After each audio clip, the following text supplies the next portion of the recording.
불교 강좌 부처님의 향기를 느껴보는 이 시간, 한국명상원 묘원법사와 함께 붓다의 수행법 윗바사나에 대해서 배웁니다.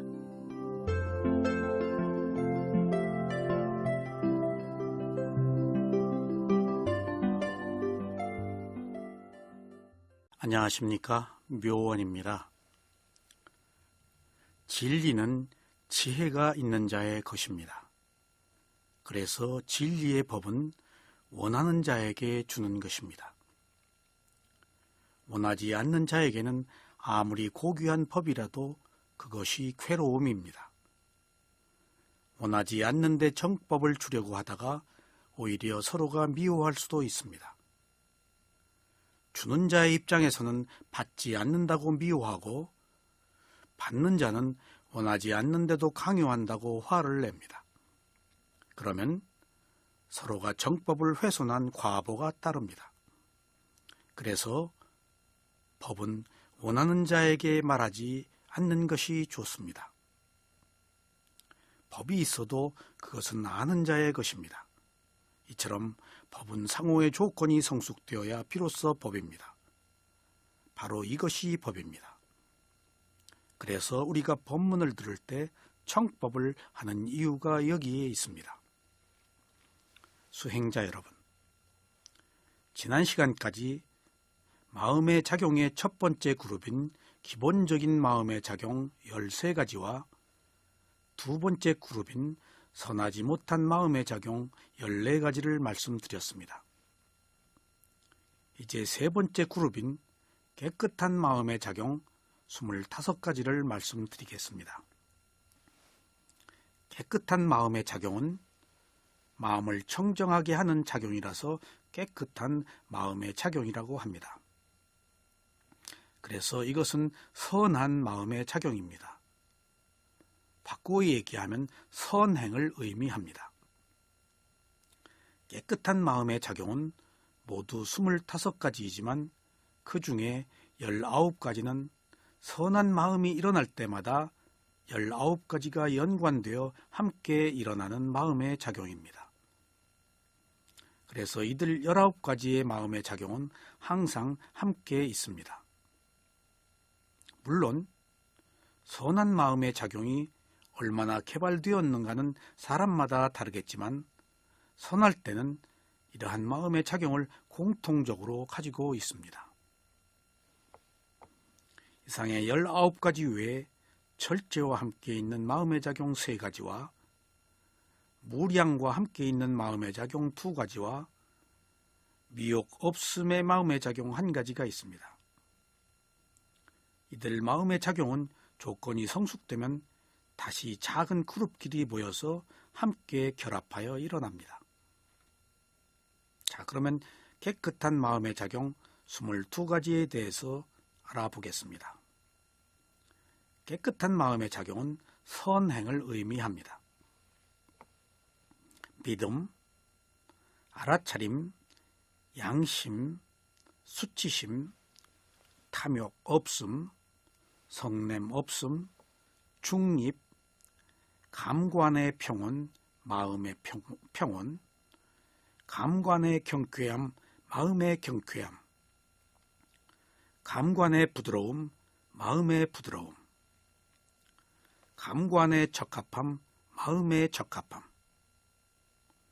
감관의 능숙함, 마음의 능숙함, 감관의 바름, 마음의 바름, 정어, 정업, 정명, 연민, 기쁨, 지혜의 능력입니다.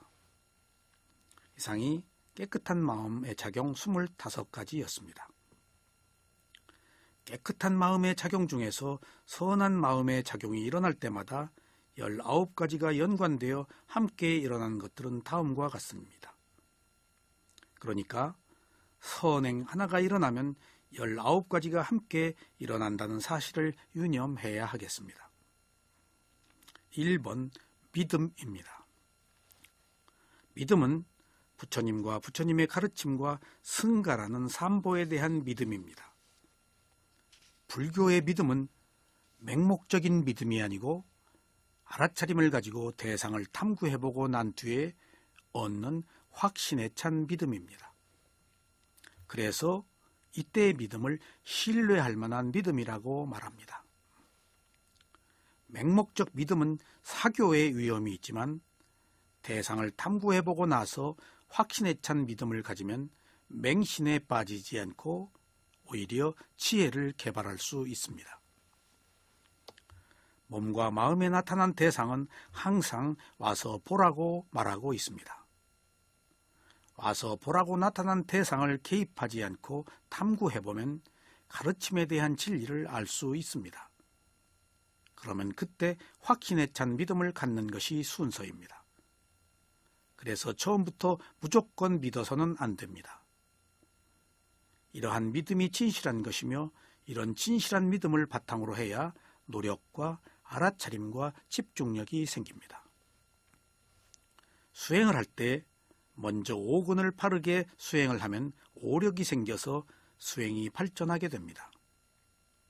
이때 5가지 큰 길을 앞에서 이끄는 것이 바로 믿음입니다. 그리고 노력, 알아차림, 집중, 지혜가 뒤따릅니다. 처음에 믿음이 앞에서 이끌면 노력을 하게 되고 노력을 해야 비로소 알아차릴 수가 있습니다. 그리고 알아차림이 지속되어야 집중이 됩니다. 이러한 집중의 상태에서만 비로소 지혜가 생깁니다. 이렇게 해서 생긴 지혜는 오력이 되어 앞에서 믿음과 함께 수행을 이끌게 됩니다. 그래서 믿음은 수행자의 시작입니다. 주석서에서는 믿음을 이렇게 정의했습니다. 이것은 스스로가 믿고 혹은 단지 믿기 때문에 믿음이라고 부른다. 그것의 특징은 믿는 것이다. 혹은 신뢰하는 것이다. 깨끗하게 하는 역할을 한다. 마치 물을 정화하는 보석처럼. 혹은 믿음으로써 대상에 들어가는 것이다. 마치 홍수를 건너는 것처럼. 더럽지 않음으로 나타난다. 혹은 결심으로 나타난다. 믿을 만한 대상이 가까운 원인이다. 혹은 정법을 듣는 등 수다원의 조건이 가까운 원인이다. 이것은 재산과 시야처럼 보아야 한다. 이상 주석서에서 말한 믿음에 대한 정의였습니다. 주석서의 설명은 앞으로도 계속해서 이와 같은 방식으로 일관되게 반복됩니다. 그래서 대상의 특징과 역할과 나타남과 가까운 원인을 밝히고 있습니다. 이러한 사실을 유념하면 이것들을 통하여 여기서 말하고자 하는 핵심이 무엇인지를 파악할 수 있을 것입니다. 또 주석서의 내용은 하나같이 단순한 내용을 반복하고 있는 것들입니다. 예를 들어 위에서 밝힌 것처럼 단지 믿기 때문에 믿음이라고 부른다. 그것의 특징은 믿는 것이다. 라는 식의 말이 앞으로도 계속 반복됩니다. 이때 이 말이 의미하는 것이 있습니다. 여기서 대상을 단순하게 있는 그대로 보는 시각을 키워야 합니다. 이런 표현이 별것이 아닌 것 같아도 대상을 파악하는 데 깊은 의도가 있습니다. 수행자는 드러난 대상을 단순하게 있는 그대로 지켜보아야 합니다. 여기에 어떤 선입관이나 다른 의도를 개입시켜서는 안 됩니다. 위파사나 수행은 항상 나타난 대상이 와서 보라고 하므로 그냥 지켜보아야 합니다.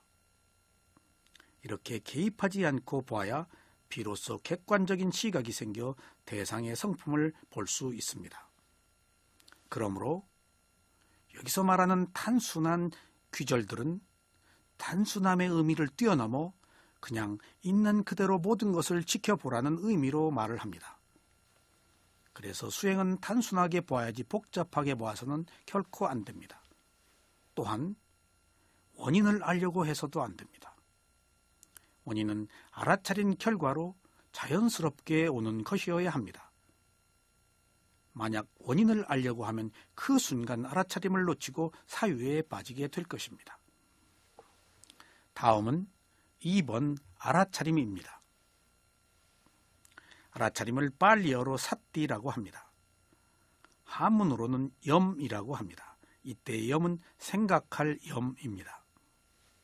그러나 생각하라는 것이 아니고 마음을 일으켜 대상에 보내는 것을 말합니다. 알아차림은 마음이 아닙니다.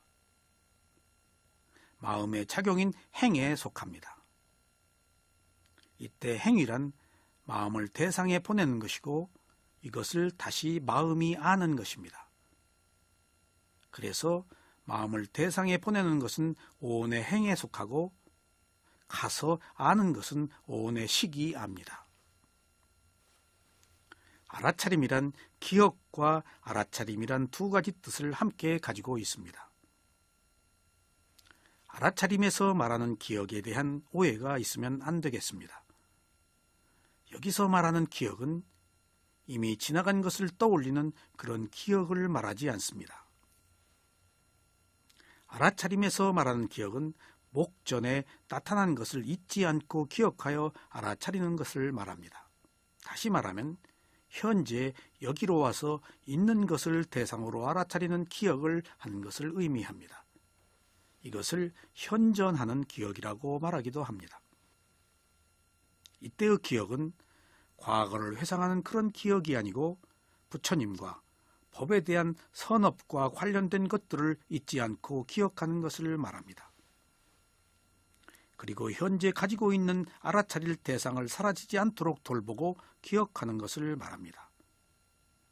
그래서 알아차리지 못할 때는 알아차리는 것을 기억하여 알아차리고 알아차릴 때는 알아차리는 것을 잊지 않고 기억하여 알아차림을 지속하는 것을 말합니다.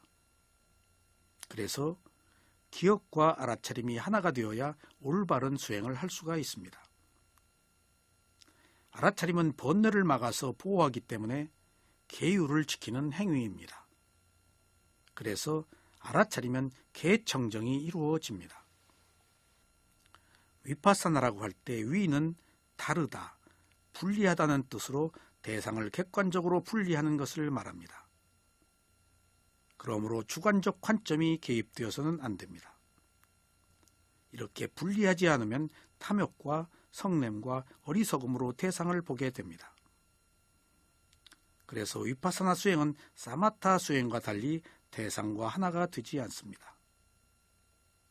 그리고 위 다음에 있는 파사나라는 말은 통찰한다는 뜻과 지속적으로 알아차린다는 뜻이 함께 있습니다. 이처럼 위파사나의 통찰은 그냥 알고만 하는 것이 아니고 지속적으로 아는 것까지를 포함합니다. 이때 지속적으로 알아차리기 위해서 바로 기억이 필요한 것입니다. 수행자 여러분, 알아차림이란 말에 빨리어 삿디는 이처럼 기억이라는 말과 함께 다른 깊은 의미를 함축하고 있어서 우리말로 옮기기에 어려움이 있습니다. 그래서 쉬운 우리말로 알아차림이라고 하지만 이런 다양한 뜻이 함께 있다는 것을 아시면 되겠습니다. 알아차림과 같은 뜻으로 쓰이는 말은 많습니다. 수행자마다 학자마다 모두 다르게 쓰고 있으나 내용은 같습니다. 알아차림과 같은 뜻으로 쓰이는 말은 추시, 보다, 이해하다, 지켜본다, 관찰 등등이 있습니다. 그러나 어떤 말이나 모두 깨어서 본다는 것과 동일한 뜻이 있습니다. 불교에서는 84,000 법문을 알아차림 하나라고 말합니다. 84,000 법문을 줄이면 37조도품이고 다시 37조도품을 줄이면 8정도고 8정도를 줄이면 개정해 사막이고 개정해를 줄이면 바로 알아차림 하나입니다. 이처럼 수행자는 항상 알아차림 하나만 가지고 있으면 됩니다. 주석서에서는 알아차림을 이렇게 말합니다.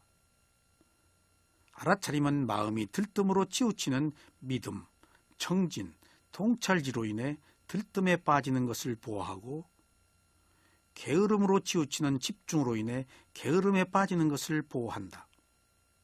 그러므로 이 알아차림은 모든 요리에 맛을 내는 소금과 향료처럼 모든 정치적인 업무에서 일을 처리하는 대신처럼 모든 곳에서 필요하다. 그러므로 세존께서는 이와 같이 설하셨습니다. 알아차림은 모든 곳에서 유익하다. 무슨 이유인가? 마음은 알아차림에 의지하고 알아차림은 보호로서 나타난다. 알아차림이 없이는 마음의 분발과 철저함이 없다.